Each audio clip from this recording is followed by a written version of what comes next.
صدقے میں مجھے اور آپ کو بنایا گیا، جس کے صدقے میں مجھے اور آپ کو روزی دی گئی، جس کے صدقے میں مجھے اور آپ کو جوانی دی گئی، جس کے صدقے میں مجھے اور آپ کو اولاد دی گئی، جس کے صدقے میں مجھے اور آپ کو رہنے سہنے کا سلیقہ سکھلایا گیا، جس کے صدقے میں مجھے اور آپ کو اللہ نے اس کائنات میں بھیجا۔ اگر سوچیں، اگر تھوڑی دیر کے لیے یوں سوچیں کہ اگر وہ رب ذوالجلال اپنے محبوب کا نہ بھیجتا، اپنے محبوب کو نہ بناتا، تو میرا اور آپ کا وجود نہ ہوتا، نہ یہ آسمان ہوتا، نہ یہ زمین ہوتی، نہ میرے اور آپ کے کسی کام کے لیے کوئی شجر و حجر لگایا جاتا، اور نہ ہی میرے اور آپ کے زندگی بسر کرنے کے لیے مجھے اور آپ کو کوئی کھانے کے لیے کوئی نعمت میسر ہوتی۔ اللہ نے خود ہی فرما دیا کہ اگر میں اپنے محبوب کو نہ بناتا تو دنیا کے اندر کسی کائنات میں، اس کائنات میں کسی کو نہ بناتا۔ تو سوچیں، اگر نہ بناتے، یہ خود اللہ رب العزت اپنے آپ خود فرما رہے ہیں، میں اور آپ نہیں کہہ رہے، یہ کتاب مجھے اور آپ کو نہیں بتلا رہی، بلکہ اللہ رب العزت کا ایک اور فرمان بیان کیا جا رہا ہے کہ اللہ رب العزت نے خود ہی یوں فرمایا کہ اگر میں اپنے محبوب کو نہ بناتا تو اس کائنات کے ذرے ذرے، یا پہاڑ ہو یا اونچے سے اونچی چوٹی والے درخت ہو، کسی کو نہ بنایا جاتا۔ اسی سے اندازہ لگا لیں کہ مجھے اور آپ کو رسول پاک علیہ السلام سے کس قدر محبت ہونی چاہیے اور کس طرح فرمانبرداری ہونی چاہیے۔ آج ہم دیکھ رہے ہیں، اگر دنیا کے اندر سب سے زیادہ کسی کی کوئی بے حرمتی کی جا رہی ہے، کسی کی نافرمانی کی جا رہی ہے، اگر دنیا کے اندر کسی کی کوئی بات نہیں مانی جا رہی ہے، تو میں سمجھتا ہوں کہ وہ رسول پاک صلی اللہ علیہ وسلم کی ہے۔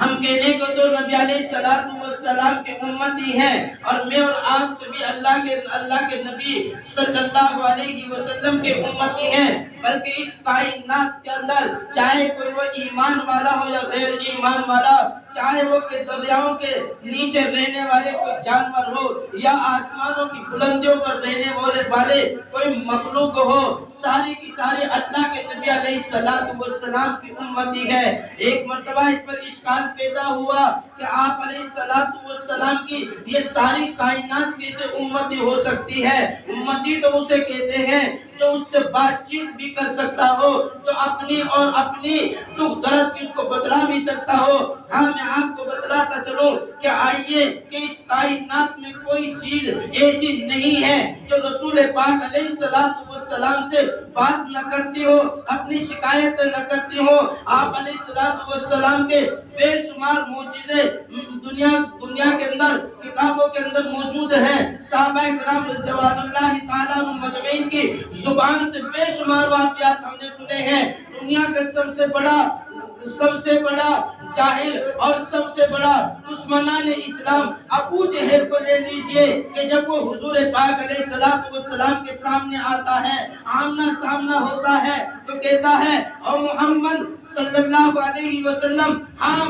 تو کہتا ہے کہ میں نبی ہوں، میں وقت کا نبی ہوں، میں آخری نبی ہوں، اگر ہاں تو واقعی سچا نبی ہے تو میں تجھے نبی ماننے کے لیے تیار ہوں، مگر ایسے نہیں، میں تجھے اس وقت نبی مانوں گا جب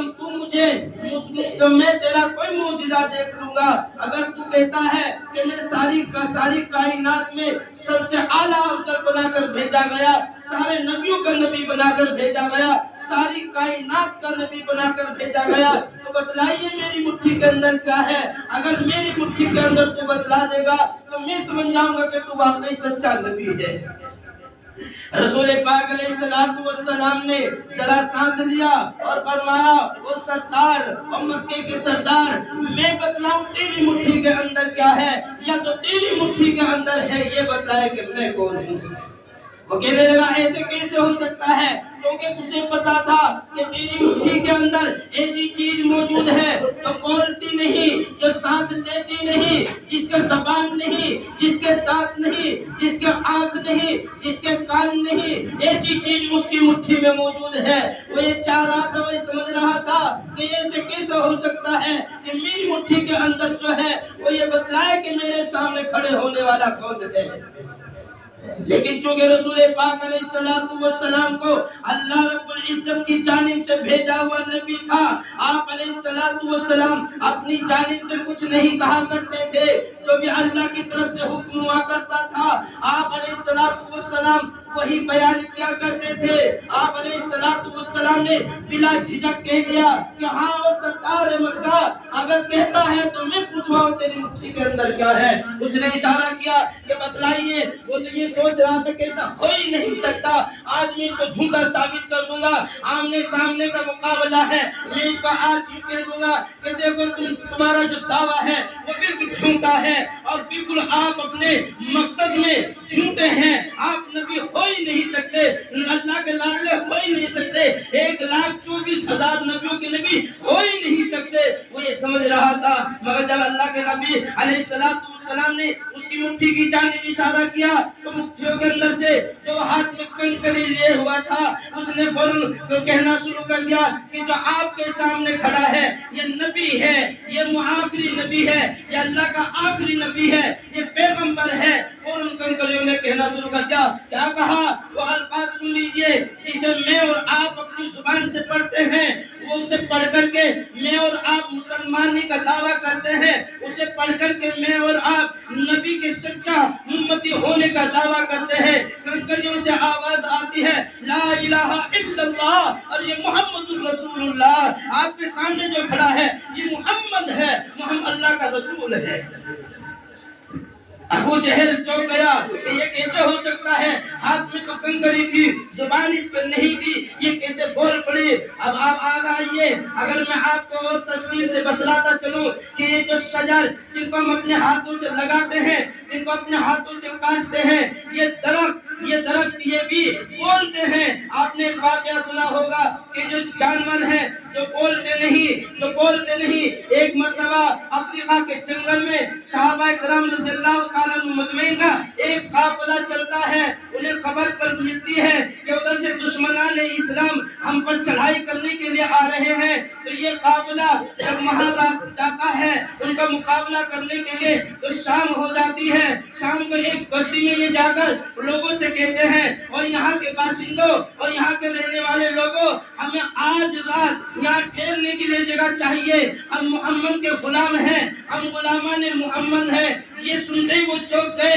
اور کہنے لگے، نہیں، ہم تمہیں اپنے یہاں ٹھہرنے کی جگہ نہیں دے سکتے۔ انہیں یہ خطرہ ہوا، یہ خطرہ لائق ہوا کہ اگر ہم نے ان کی حمایت کی، ہم نے اپنے یہاں رہنے کی جگہ دے دی تو آنے والا دشمنان اسلام کا جو قافلہ جو ایک بڑی تعداد میں ہے، بڑے اسلحے کے ساتھ میں ہے، بڑی تیاری کے ساتھ میں ہے، وہ کہیں یہ سمجھ نہ لے کہ انہوں نے ان کی حمایت کی ہے، انہوں نے پناہ دی ہے، انہی کو پہلے کچلا جائے، انہی کا سر قلم کیا جائے۔ تو وہاں کے بستی کے رہنے والے لوگوں نے انکار کر دیا۔ صحابہ کرام رضی اللہ تعالیٰ عنہ مجمعین کے اس جتھے نے، اس چھوٹے سے مجمع نے کہا کہ اچھا، ہمیں اس جنگلات میں جو سامنے کا جنگل ہے اس میں رہنے کی اجازت دے دی جائے۔ اگر آپ کہیں تو ہم اس جنگل میں جا کر رہ لیں، اس بیابان میں، اس گھنے گور جو جنگلات ہے گا اس میں جا کر کے ہم اپنا رات میں قیام کر لیں۔ انہوں نے کہا کہ تمہیں پتا ہے اس جنگل کے اندر کیسے کیسے جانور رہتے ہیں، پھونک مارنے والے اور بڑے بڑے اژدہا موجود ہیں، بڑے بڑے شیر اور چیتے موجود ہیں۔ کہا کہ کوئی بات نہیں، ہم غلامان محمد ہیں، بس آپ اجازت دے دیجئے کہ ہم یہاں رات اپنی گزار دیں۔ وہاں کے بستی کے لوگوں نے اجازت دے دی کہ ٹھیک ہے، آپ یہاں جنگل میں جا کر اپنی رات گزار سکتے ہیں۔ ایک صحابی رسول صلی اللہ علیہ وسلم ایک درخت کے اوپر چڑھے اور چڑھ کر کے انہوں نے ایک آواز لگائی، اور یہاں جنگلات میں رہنے والوں جانوروں، کان کھول کر سن لو، ہم غلامان محمد ہیں، ہم آج یہاں رات گزارنی ہے، ہم دشمنان اسلام کا مقابلہ کرنے کے لیے گھر سے نکلے ہیں، ہم تمہیں اعلان کر کے کہتے ہیں کہ آج اس جنگل کو خالی کر کے یہاں سے سب واپس چلے جائے، یہاں سے چلے جائے، پوچھ کر جائے، اگر کوئی یہاں ہمیں ملا تو ہم اپنی تلواروں سے ان کے قتل کر دیں گے، ان کا سر قلم کر دیں گے۔ بس اس آواز کا چلنا تھا، پورے جنگلات میں یہ آواز آواز پھیل گئی، وہاں پر رہنے والے بڑے بڑے اژدہا تاریخ گواہ ہے، صحابہ کرام رضی اللہ تعالیٰ عنہ مجمعین کے قول موجود ہیں، فرماتے ہیں کہ وہاں سے اپنی نظروں سے صحابہ کرام رضی اللہ تعالیٰ عنہ مجمعین نے جانوروں کو اس طرح جاتے ہوئے دیکھا کہ اپنے اپنے چھوٹے بچوں کو اپنے ساتھ لیا، اپنے منہ میں لیا، اور بڑے بڑے چیتے اور بھگیرے اور شیر جیسے جانور، اژدہا جیسے جانور خالی کر کے میدان کو، پورا میدان خالی کر کے چلے گئے، اور ان کی زبانیں حال سے گویا کہ وہ یوں کہہ رہے تھے، وہ جانور یہ سمجھ چکے تھے کہ یہ غلامان محمد ہے، اللہ کے نبی کے غلام ہیں، صحابی ہیں، یہ آج دین کو پھیلانے کے لیے، اس دین کو جس کو اللہ کا نبی لے کر آیا ہے اس کو پھیلانے کے لیے، آگے پہنچانے کے لیے یہ اپنے گھروں سے نکلے ہیں۔ اگر بات نہ سمجھتے تو سوچئے کہ کیا وہ جنگل کو چھوڑ کر جا سکتے تھے؟ نہیں جا سکتے تھے۔ انہوں نے بات سمجھی کہ یہ اللہ کے نبی کے غلام ہیں، غلامان محمد ہیں، اپنی زبان حال سے بول تو نہیں رہے تھے لیکن یہ اس بات کی گواہی کی، یوں کہہ رہے تھے، سر جھکا کر کے جا رہے تھے، اور غلامان محمد تم تو اللہ کے نبی کے غلام ہو، ہم تو غلاموں کے بھی غلام ہیں۔ ہماری کیا ہمت اور مجال ہے کہ آپ اللہ کے نبی کے غلام ہو کر ہمیں کسی کام کا حکم دیں اور ہم یہاں سے نہ جائیں؟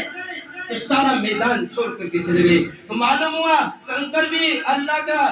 کے نبی علیہ السلام سے بات کرتی تھی، جانور بھی آپ کی باتوں کو سمجھتے تھے اور بات بھی کرتے تھے، یہ درخت بھی آپ سے بات کرتے تھے، یہ دریائے بھی آپ سے بات کرتی تھی، اور ساری کائنات آپ سے بات کرتی تھی، آپ کی بات کو مانتی تھی۔ آپ نے واقعہ سنا ہوگا جب سرداران مکہ ایک مرتبہ حضور پاک علیہ السلام کے سامنے آیا اور آ کر کے کہنے لگا، او محمد میں تجھے نبی مان لوں گا مگر کب؟ جب تو اس چاند کے 2 ٹکڑے کر دے، کیونکہ چاند پر نہ انگلی لگ سکتی ہے، نہ تلوار لگ سکتی ہے، نہ لاٹھی لگ سکتی ہے۔ اگر تیری زبان میں اتنی طاقت ہے، اللہ کا تو اپنے اللہ کا لاڈلا ہے، تو اس چاند کے 2 ٹکڑے کر کے دکھا دے۔ آپ علیہ السلام نے بس اپنی اس انگلی کو یوں اشارہ کیا، جب یوں اشارہ کیا تو چاند کے 2 ٹکڑے ہوئے، ایک ادھر چلا گیا اور ایک ادھر چلا گیا۔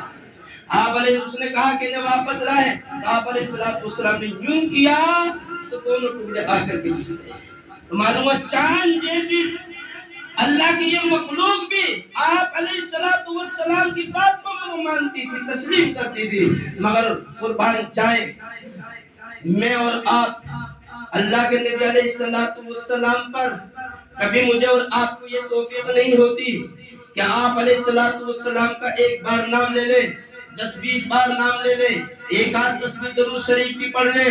آپ کی سنتوں کو ہی زندہ کر لیں، کبھی یہ ہمیں اور آپ کو مراد نہیں ہوتی۔ تو بہرحال اگر کوئی دنیا میں کوئی نافرمان کوئی ہے، میں سمجھتا ہوں کہ وہ انسان ہے جس کو جو اللہ کے نبی علیہ السلام کی بات کو نہیں مانتا۔ حالانکہ قرآن کریم کے اندر اس سے بھی بڑھ کر کے اگر میں آپ کو بتلاؤں کہ اللہ رب العزت نے جس نے ساری کائنات بنائی ہے، میں اور آپ تسلیم کرتے ہیں اللہ کوئی ہے، اس اللہ کے بارے میں سب کچھ جانتے ہیں۔ اللہ رب العزت نے قرآن کریم کے اندر جس کو میں اور آپ تسلیم کرتے ہیں یہ اللہ کا کلام ہے، تسلیم کرنے کے بعد بھی اللہ نے قرآن کریم کے اندر 700 مرتبہ فرمایا، یا ایھا الذین آمنو، اے ایمان والو نماز قائم کرو، نماز پڑھو۔ نماز پڑھو کتنی مرتبہ فرمایا؟